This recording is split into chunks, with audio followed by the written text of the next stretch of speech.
चक्कर मार मार के परेशान हो गया हूँ बट बैंक है कि सुनता ही नहीं है। ये लाइन्स हमें अक्सर सुनने को मिलती थी बचपन से एंड हमें लगता था कि बैंक्स में ऐसा ही होता होगा। नहीं, बट आज की वीडियो में मैं आपको बताऊंगा कि कैसे आप अपने बैंक को अपनी कंप्लेंट सुना सकते हैं एंड उनसे उसका सोल्यूशन ले सकते हैं। So welcome to your channel the Myth Busters. आज का हमारा टॉपिक है कि कैसे आप अपने बैंक में कंप्लेंट करके अपने ग्रीवेंस का रिड्रेसल करवा सकते हैं, यानी कि अपने प्रॉब्लम्स का सोल्यूशन ले सकते हैं। एंड सेकेंडली मैं आपको यह भी बताऊंगा कि कैसे आप अपने बैंक की कंप्लेंट करके आरबीआई ओम्बड्समैन पर अपने प्रॉब्लम्स का सोल्यूशन ले सकते हैं। एंड मैं आपको पूरा प्रोसेस बताऊंगा कि कैसे आप अपनी कंप्लेंट फाइल कर सकते हैं, तो वीडियो के एंड तक बने रहिएगा। हर बैंक का अपना खुद का वे होता है कस्टमर्स की कंप्लेंट लेने का। जैसे कि हम एक एग्जांपल के तौर पर आज एक्सिस बैंक का डिस्कस करेंगे। जैसे कि हमारे पास एक्सिस बैंक पर 3 ऑप्शंस होते हैं कंप्लेंट करने के, यानी कस्टमर केयर, मेल के थ्रू या ब्रांच जाकर। मैं आपको ब्रांच जाना सजेस्ट नहीं करूंगा क्योंकि अक्सर ब्रांच जाने पर अपनी कंप्लेंट देने पर हमें वो रिक्वेस्ट नंबर नहीं देते। तो आप कस्टमर केयर या मेल के थ्रू अपनी कंप्लेंट ले एंड आपको रिक्वेस्ट नंबर मिलेगा एंड उस रिक्वेस्ट नंबर के बेस पर in most of the cases आपकी कंप्लेंट 3 दिन में सॉल्व कर दी जाएगी। लेकिन अगर ऐसा नहीं होता, you can go for the nodal officer. आप नोडल ऑफिसर के पास मेल कर सकते हैं एंड अपनी कंप्लेंट का सोल्यूशन ले सकते हैं। बट अगर नोडल ऑफिसर से भी आपकी कंप्लेंट का सोल्यूशन नहीं दिया गया और सेटिस्फैक्ट्री सोल्यूशन नहीं दिया गया, तो you can go for the principal nodal officer. Principal nodal officer से ऊपर लेवल की पोस्ट होती है एंड वहाँ पर आपको सेटिस्फैक्ट्री सोल्यूशन मिलने के बहुत से चांसेस होते हैं। बट अगर वहाँ पर भी आपको सोल्यूशन नहीं मिला तो बैंक के लेवल पर आप कंप्लेंट करनी बंद कर दीजिए। अब आप बैंक की कंप्लेंट कीजिए, बैंकिंग कंप्लेंट कीजिए आरबीआई ओम्बड्समैन पर। एंड मैं आपको आज प्रोसेस बताऊंगा कि कैसे आप एक बैंक की कंप्लेंट आरबीआई ओम्बड्समैन पर कर सकते हैं। चलिए चलते हैं। सबसे पहले आप अपना ब्राउज़र ओपन कर लीजिए, चाहे फ़ोन में चाहे पीसी में, एंड उसके बाद आप डालिएगा आरबीआई ओम्बड्समैन। यहाँ पर ओपन हो गया page complaints reserve bank of India. यहाँ पर कंप्लेंट्स लिखा हुआ एंड किसके अगेंस्ट आपको कंप्लेंट करनी है, एनबीएफसीज या बैंक्स। एंड आगे एक ऑप्शन दिया हुआ है कि आप आरबीआई के अगेंस्ट भी कंप्लेंट कर सकते हैं, बट हमें बैंक्स के अगेंस्ट करनी है तो हमने ये ऑप्शन चूज़ किया। ये रिफ़्रेश होने में थोड़ा टाइम ले रहा है, इसको रिफ़्रेश करते हैं एंड उसके बाद 4 ऑप्शन मिलते हैं हमें यहाँ पे।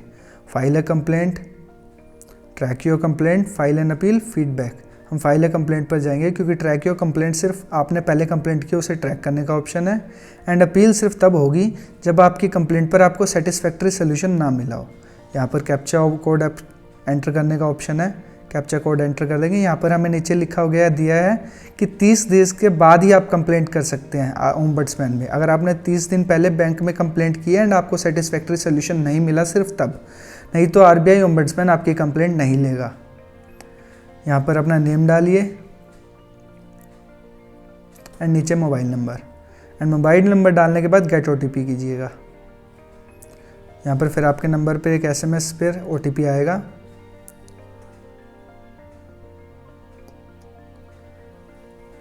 सो ओटीपी आ गया मेरे नंबर पर एंड एंटर करने के बाद वैलिडेट कर दीजिएगा।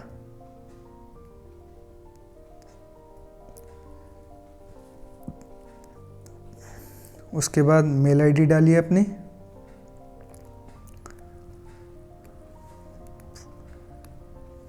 एंड उसके बाद कंप्लेनेंट कैटेगरी, जैसे आप इंडिविजुअल है, बिजनेस है या कोई भी एंटिटी है, प्रोप्राइटरशिप, लिमिटेड कंपनी, पीएसयूज, वो आप चूज़ कर लीजिए। इंडिविजुअल चूज़ करने पर आप अपनी एज डालिए, जेंडर डालिए, मेल, फीमेल, ट्रांसजेंडर, आपकी स्टेट जहाँ पर आप रहते हैं, उसके बाद डिस्ट्रिक्ट जहाँ पर आप रहते हैं, एंड उसके बाद आपको पूरा एड्रेस डालना है एंड अपना पिन कोड एंटर करना है जो कि मैंडेटरी है।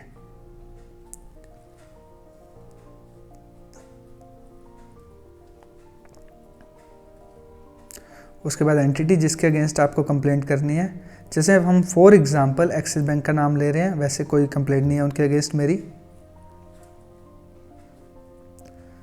तो कंप्लेंट की रिलेटेड टू क्रेडिट कार्ड है या नहीं, तो नहीं करना है हमें। तो हमें एंटिटी की स्टेट डालनी है, कौन सी स्टेट में एक्सिस बैंक की वो ब्रांच लोकेटेड है, स्टेट में डाल देता हूँ। एंड उसके बाद आपको सिटी डालनी है, सिटी नहीं डिस्ट्रिक्ट जहाँ पर वो लोकेटेड है, एंड बैंक ब्रांच सेलेक्ट करनी है। फिर उसके बाद डिटेल्स ऑफ कंप्लेंट में जाना है कि हमारी कंप्लेंट कहीं कोर्ट वगैरह में तो नहीं है। इस पर हमें नो करना है क्योंकि ओम्बड्समैन वो कंप्लेंट नहीं लेता जो आपकी कोर्ट में पहले से हो। इनमें सारे ऑप्शंस पर हमें नो सेलेक्ट करना है।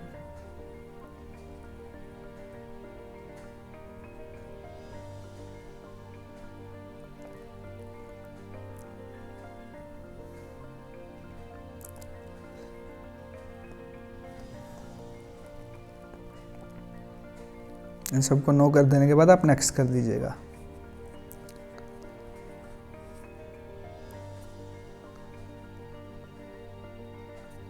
सो आपने बैंक में कंप्लेंट की थी रिटर्न या इलेक्ट्रॉनिक फॉर्म में, तो हमें यहाँ पर यस करना है एंड हमें डेट डालनी है किस डेट को हमने बैंक में कंप्लेंट की थी एंड उसके बाद हमें डॉक्यूमेंट अपलोड करना है एज अ प्रूफ हमारी कंप्लेंट का। उसके बाद हमें कब रिप्लाई आया था बैंक से, यस करने के बाद उसकी डेट और उसका प्रूफ डालना है।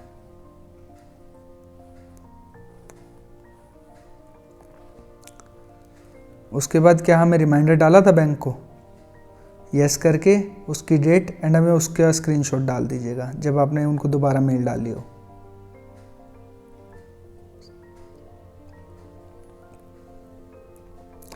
किस डेट को वो डिस्प्यूटेड ट्रांजैक्शन हुई थी उसकी डेट डाल दीजिएगा। वॉलेट के अगेंस्ट कंप्लेंट है या नहीं, तो नेम ऑफ द वॉलेट डाल दीजिएगा अगर यस है, नहीं तो नो कर दीजिएगा। एटीएम या क्रेडिट कार्ड का नंबर डालिएगा, पूरा नंबर डालना होगा। और अगर आपकी लोन या डिपॉजिट है उस बैंक से तो उसका भी अकाउंट नंबर डालिएगा। कंप्लेंट कैटेगरी, किससे रिलेटेड कंप्लेंट है, debit card, para banking, notes और कॉइन्स। हम डेबिट कार्ड सेलेक्ट करते हैं।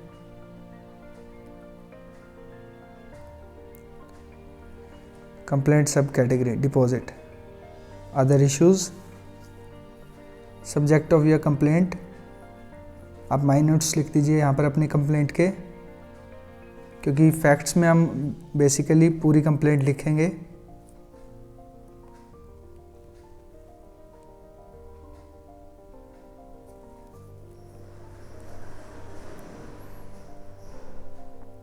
यहाँ पर for example transaction done, money debited but not received by merchant, मतलब हमारे यहाँ से पैसा निकल गया बट मर्चेंट को नहीं पहुँच पाया। उसके बाद कितने अमाउंट की ट्रांजैक्शन थी वो लिखना है हमें। 1 लाख लिख देता हूँ मैं एग्जांपल के लिए। कंपनसेशन शॉर्ट फॉर डिस्प्यूट, हमारे पास ओम्बड्समैन स्कीम के अंदर कंपनसेशन का प्रावधान भी है एंड हैरेसमेंट और मेंटल एंग्विश के लिए हम मैक्सिमम 1 लाख तक का कंपनसेशन ले सकते हैं। तो मैं 50,000 डाल देता हूँ। उसके बाद नेक्स्ट कर दीजिएगा। कोई एडिशनल डॉक्यूमेंट अपलोड करना चाहते हैं तो आप वो भी कर सकते हैं एंड अपनी जगह किसी रिप्रेजेंटेटिव को ऑथराइज करना चाहते हैं आपका केस से डील करने के लिए, आप वो भी कर सकते हैं। उसे यस करके आपको उसकी डिटेल देनी होगी एंड उसके बाद आप अपने डिक्लेरेशन पर क्लिक कर दीजिएगा, टिक कर दीजिएगा एंड उसके बाद रिव्यू एंड सबमिट पर क्लिक कर दीजिएगा। आपकी कंप्लेंट सबमिट हो जाएगी। प्रोसेस के थ्रू जाने के बाद बैंक को आपकी कंप्लेंट ज़रूर सुननी होगी एंड उस पर एक्शन भी लेना होगा एंड आपके ग्रीवेंस को रिड्रेस भी करना होगा। एंड अगर वो ऐसा नहीं करता टाइमली तो उसे कंपनसेशन भी पे करना होगा एंड फाइन भी पे करना होगा। एंड ऐसी मोर ही इन्फॉर्मेटिव वीडियोज़ के लिए देखते रहिए द मिथ बस्टर।